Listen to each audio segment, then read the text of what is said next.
আমার ছেলে ওই ঢাকায় চাকরি করে একটা এনজিওতে, ওই বন বিভাগের। তার একটা শখ, একটা প্রজেক্ট করবে, কুমিরের প্রজেক্ট। আমি তো না করছিলাম, তো খুব শখ, সেই জন্য আসলাম। আমি এখন হচ্ছে এই মিষ্টি কুমড়ার প্রজেক্টে আছি। এটা হচ্ছে আপনার তিস্তা হরিপুর যে জায়গাটি আছে এখানে অবস্থিত। আমার পিছনে দেখতে পাচ্ছেন 5-7 জন মানুষ আছে যারা এটা দেখাশোনা করে। মানে সর্বমোট এখানে 10 বিঘার মতো জমি আছে।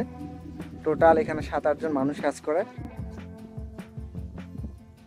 মিষ্টি কুমড়া এটি এক প্রকার ফল জাতীয় সবজি। কয়েক প্রজাতির মিষ্টি কুমড়া রয়েছে, এর মধ্যে সি মোসাটা বাংলাদেশের সবচেয়ে বেশি দেখা যায়।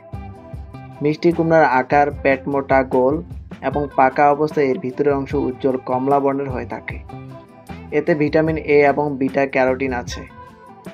এটি খেতে একটু মিষ্টি স্বাদযুক্ত। এছাড়াও মিষ্টি কুমড়ার ডাঁটা, শাক এবং বীজগুলো সহ বিভিন্ন তরকারি হিসেবে আপনারা খেতে পারেন। তো আঙ্কেল, আপনি ফার্স্ট টাইম করেছেন না সেকেন্ড টাইম করেছেন এটা? এটা ফার্স্ট টাইম। আপনার এই যে এখন হচ্ছে টোটাল কতজন কর্মচারী কাজ করে এখানে? এখানে অল টাইম 4 জন পুরুষ, আর 2-1 দিন পর পর মহিলা 4-5 জন মহিলা কাজ করে। আচ্ছা আচ্ছা। এখন আপাতত কি কি কাজ করতে হয় এখানে? এখানে ওই যে সার দেওয়া, পানি দেওয়া, তারপরে কীটনাশক ওষুধ দেওয়া। আপনার ফলন কেমন হয়েছে? ফলন প্রথমের দিকে তো ফলন সব পচি গেল।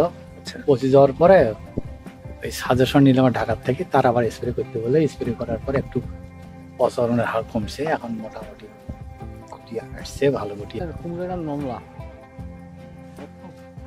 না ভাই।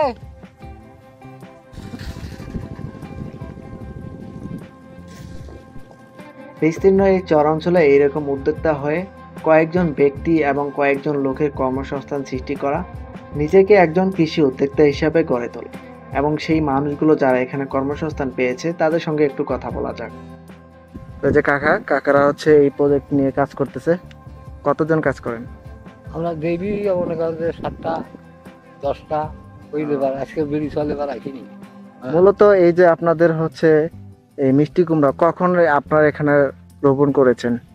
কি মাসে করছেন? হ্যাঁ না কাটি এই যে চাষারা কাজ করে অগ্রহায়ণ মাস।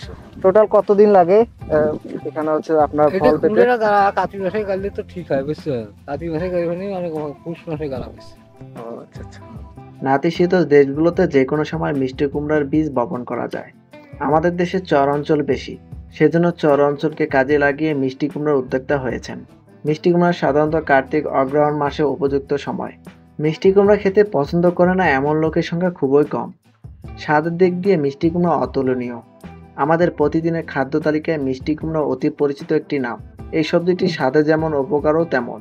শুধু কুমড়াই নয়, স্বাস্থ্যের জন্য এর বীজও দারুণ উপকারী। সেজন্য তিনি ছেলের চিন্তা চেতনা থেকে মিষ্টি কুমড়া উদ্যোক্তা হয়ে ওঠেন। আজকের ভিডিওটি এ পর্যন্ত। সকলে ভালো থাকবেন এবং ভিডিওটি কেমন লাগলো অবশ্যই কমেন্ট বক্সে জানাবেন।